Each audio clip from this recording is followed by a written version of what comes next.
আসসালামু আলাইকুম। আমি সানফ্লাওয়ার গ্রুপের লিডার জান্নাতুল মাওয়া ইলা। আমার রোল 5। সম্প্রতি আমরা একটি কোম্পানি প্রতিষ্ঠা করেছি যার নাম গ্রিনল্যান্ড।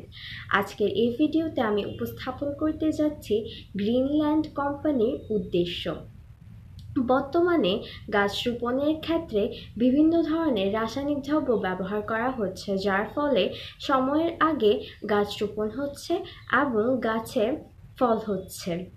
কিছু কিছু ব্যবসায়ীরা অতিরিক্ত লাভের আশায় বিভিন্ন ধরনের ফরমালিন ব্যবহার করে ফলকে আকর্ষণীয় করে তুলছে, যা স্বাস্থ্যের জন্য ক্ষতিকর, এবং মাটিতে রাসায়নিক দ্রব্য ব্যবহারের ফলে মাটি এবং পানি দূষণ হচ্ছে। মানুষ ফল কিনতে গিয়ে এখন বিভিন্ন ভোগান্তিতে পড়ছে। কোনগুলো ফরমালিন মুক্ত ফল, এ নিয়ে দুশ্চিন্তায় পড়ছে।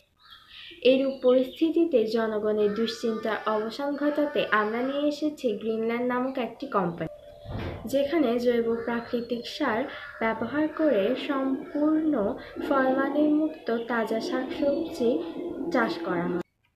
আমাদের এই কোম্পানি অর্গানিক শাকসবজি ও ফলমূল বাজারজাত করে জনগণের সুন্দর ভবিষ্যৎ গড়ার লক্ষ্য নিয়ে এগিয়ে চলছে। বর্তমানে আমাদের আরেকটি লক্ষ্য হচ্ছে প্রত্যেক জুন মাসে বাংলাদেশের খোলা জায়গাগুলোতে বৃক্ষরোপণ কর্মসূচির আয়োজন করা। পরিশেষে আমি বলতে চাই, গাছ লাগান, পরিবেশ বাঁচান। আসসালামু আলাইকুম।